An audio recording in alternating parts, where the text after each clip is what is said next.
Heads of Government rally support for climate resilience at the UN General Assembly.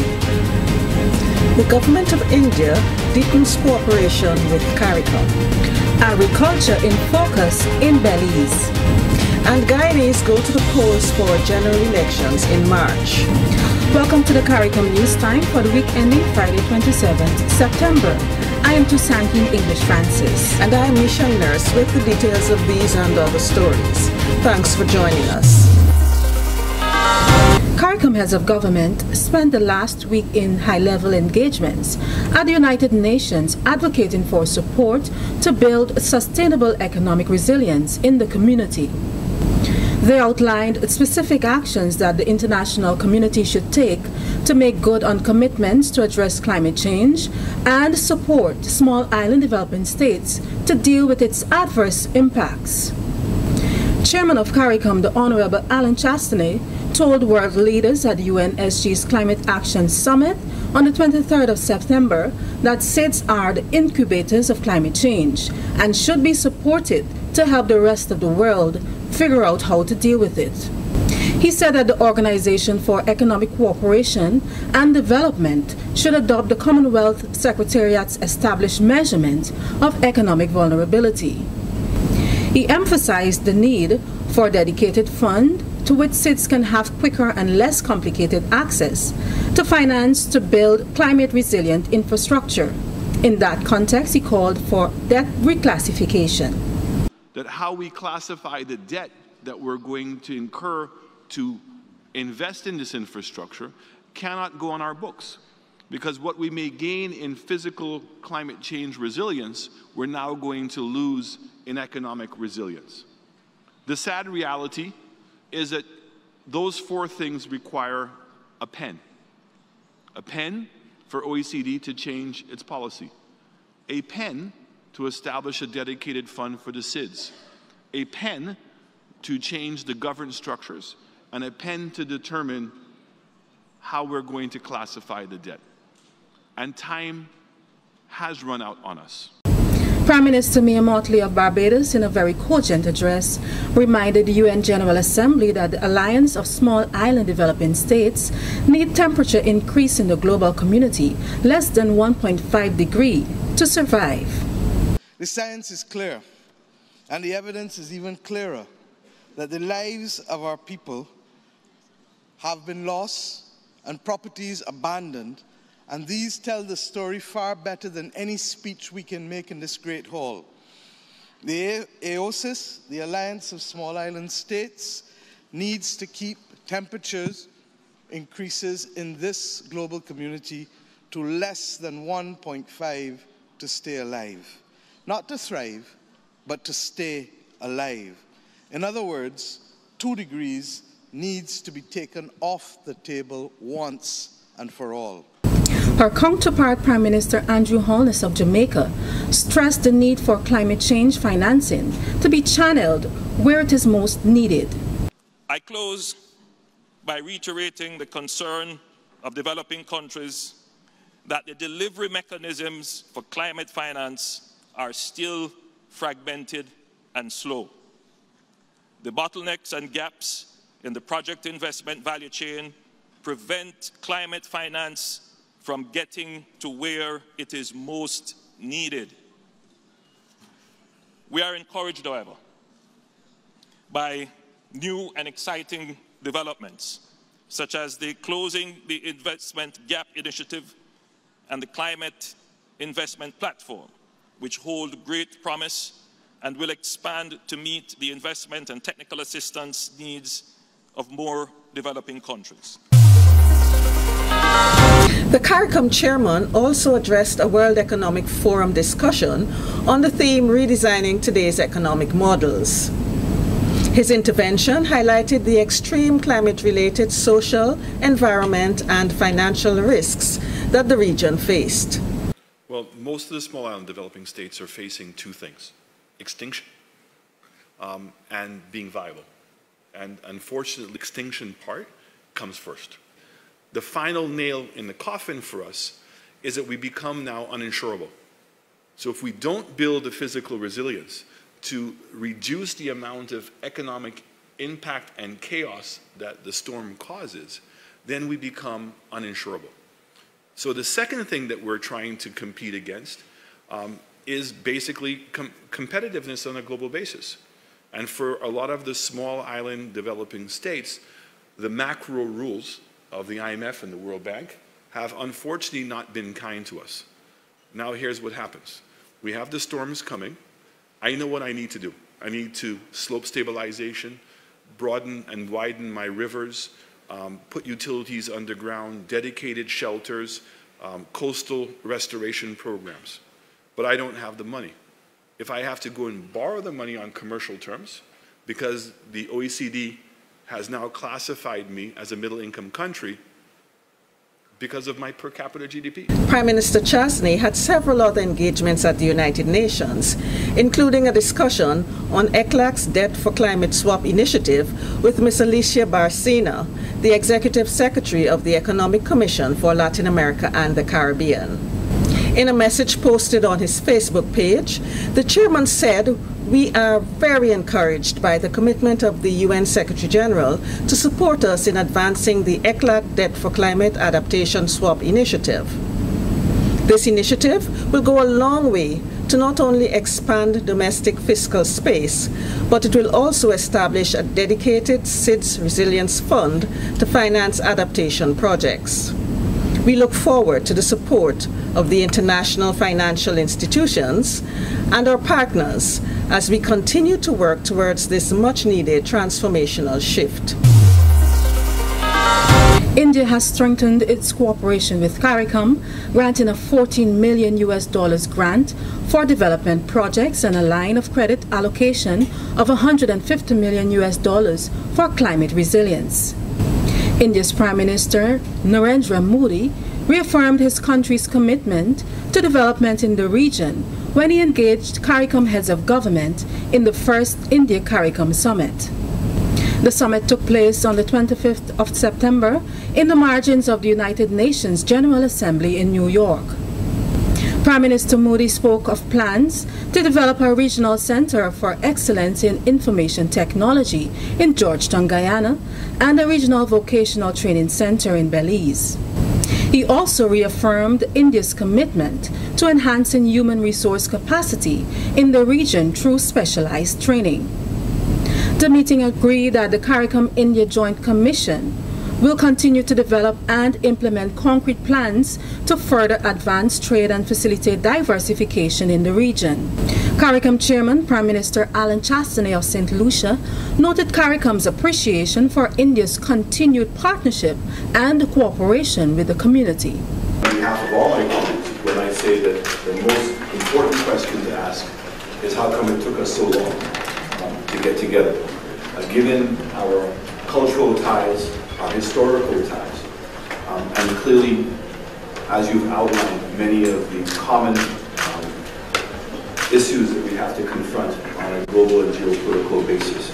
So I am looking forward to a very meaningful discussion on, one, the opportunity that India can offer to us in the CARICOM, two, the opportunities that CARICOM can offer India, and three, to talk about some very critical geopolitical issues that hopefully we can find common ground. Frank discussions are anticipated between the private sector and policymakers at the regional agricultural meetings in Belize. A two-day Regional Planners Forum on Agriculture starts the week of activities on the 30th of September in Belize City. Program Manager for Agriculture at the CARICOM Secretariat, Mr. Sean Baugh, provides some insight into the week of activities. We're anticipating 7 meetings across the week. Firstly, we're going to have what is the 12th Regional Agricultural Planners Forum. What is that?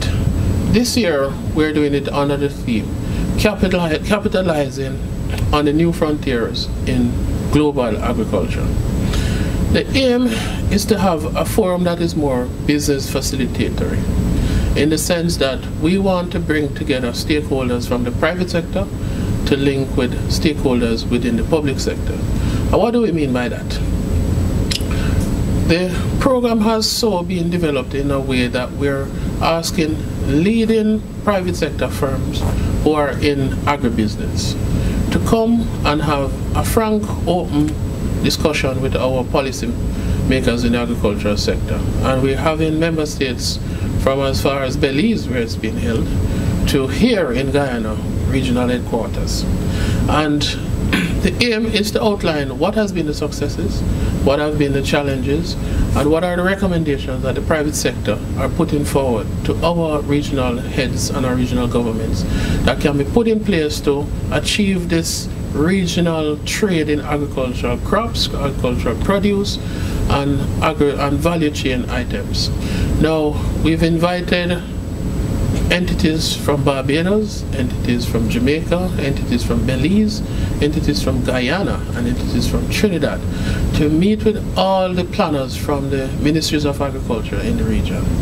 And from that, we expect to have a solid policy position as to what are the different recommendations, policies that our regional governments need to put in place. Solid policy decisions are expected to flow from the meetings that will attract participation of about 150 delegates. The Food and Agriculture Organization, the Inter-American Institute for Cooperation on Agriculture, the Caribbean Development Bank, and the Technical Center for Cooperation on Agriculture are partnering with the CARICOM Secretariat for the week of activities. Guyanese go to the polls on the 2nd of March 2020.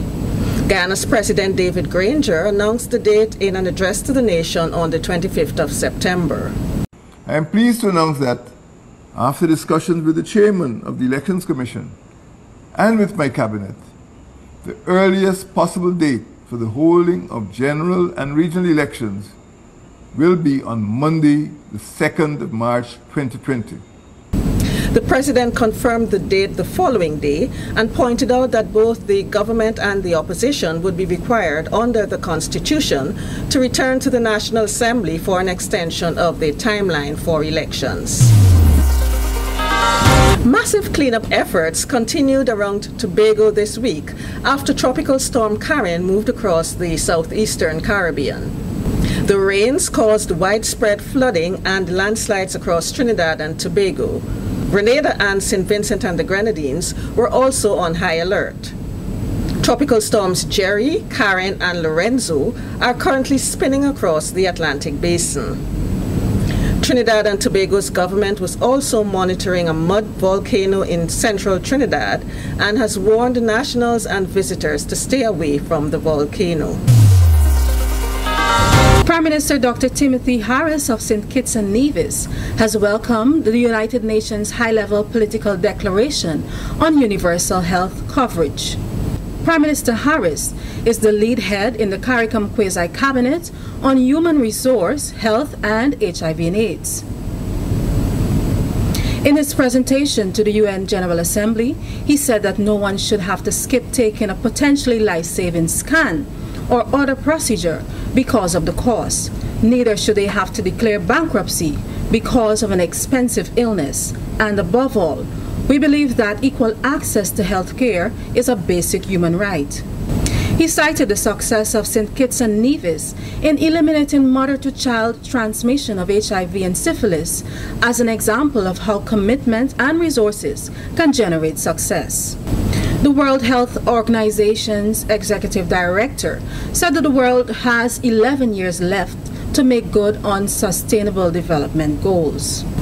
Universal health coverage, he said, is key to ensuring that that happens.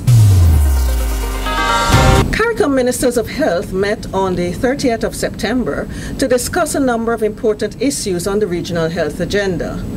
COSOD officials had their preparatory meeting on the 27th of September to guide the discussions among the Ministers of Health. The meeting was held in Washington, D.C. on the sidelines of the 57th meeting of the Directing Council of the Pan American Health Organization. Tusankin spoke with Dr. Rudolph Cummins, Program Manager for Health Sector Development with the CARICOM Secretariat, and filed this report. Dr. Cummins said the meeting will provide CARICOM Health Ministers with an insight of the strategic planning process of regional cooperation in health. They will receive a preliminary report on the Caribbean Public Health Agency CARFA from 2012 to present to see whether it has achieved its initially identified functions. A consultancy group which was commissioned to conduct a review will present the preliminary report. The board of CARFA has dedicated an afternoon session to digest the report, and its recommendations will be presented to COSOD. Dr. Cummins said the meeting will be informed of the upcoming consultative meeting between the Council for Trade and Economic Development and the Council for Human and Social Development, COSOD, on convergent trade and health issues. Back in 2007, the heads of government proclaimed the Port of Spain Declaration. Its review 4 years ago showed that there was some implementation deficit, in particular what concerned multi-sectoral actions. And one of the concerns is actually the trade-related issues which negatively affect NCDs. We've had a task force which was prescribed by the heads of government in 2016 at their 37th meeting here in Georgetown, and we have been working to put together two matters, one concerning diets and the other one concerning alcohol. The alcohol one comes from a mandate from COTED, but the diet one comes to some measure from COTED, but also from directions given by the same 37th meeting of heads, as well as the 38th meeting where they refer to childhood obesity, which we are trying to capture through addressing dietary-related issues in trade.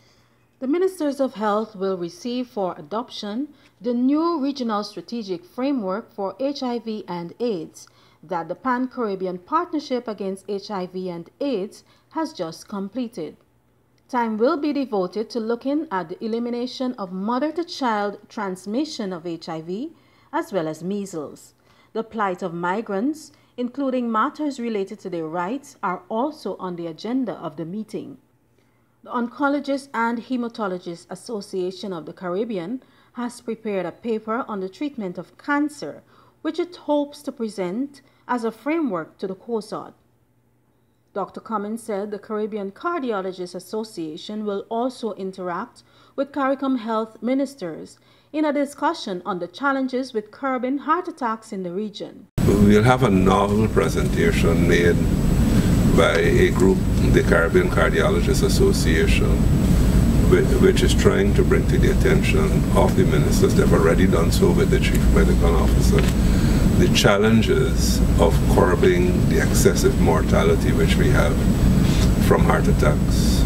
Our rates of death are about 4 times higher than in the developed world, and it's their view that we can do a lot more to curb that rate. We might not be able to achieve the 8%, which is quite low in the developed world, but we certainly can make a better try. COSOD will also discuss matters pertaining to triangular cooperation among PAHO, CARICOM, and countries within the hemisphere, including Argentina and Chile. They will also discuss regional representation on governance bodies, including the Global Fund, PAHO, and UNAIDS. CARICOM Health Ministers are also expected to track the progress and see where governments can further streamline the regulation of pharmaceuticals entering the regional market. Dr. Cummins explains the other issues on the very packed agenda of the 37th COSOD on health. We are also going to share with the ministers the travelers' health policy for their approval. The document is already in country, and CARFA is going to do a presentation on the essential components of the program and essentially what is required for it to find full utilization within member states. The CARICOM Secretariat marked World Maritime Day 2019 on the 26th of September. The Secretariat mounted an impressive exhibition to raise awareness of the day under the theme Empowering Women in the Maritime Community. In a message to mark the occasion, CARICOM's Assistant Secretary General for Trade and Economic Development, Mr. Joseph Cox, underscored the significance of gender neutrality in the maritime sector. The theme for World Maritime Day 2019 serves to highlight the important yet underutilized contribution of women within the sector. It also provides an opportunity to raise awareness of the importance of gender equality in line with the United Nations Sustainable Development Goals, SDGs. Goal 5 of the SDGs of the UN for Agenda 2030 aims to achieve gender equality and empower all women and girls. Shipping has traditionally been a male-dominated industry, and the same applies to many of the associated jobs and professions in the maritime community. It has been recorded that while 1.5 million seafarers daily serve on a worldwide fleet of more than 100,000 ships, it is estimated that women comprise 2% of the world's maritime workforce. He said that CARICOM remains committed to achieve the Sustainable Development Goals for gender equality and the empowerment of women and girls, particularly in the maritime industry.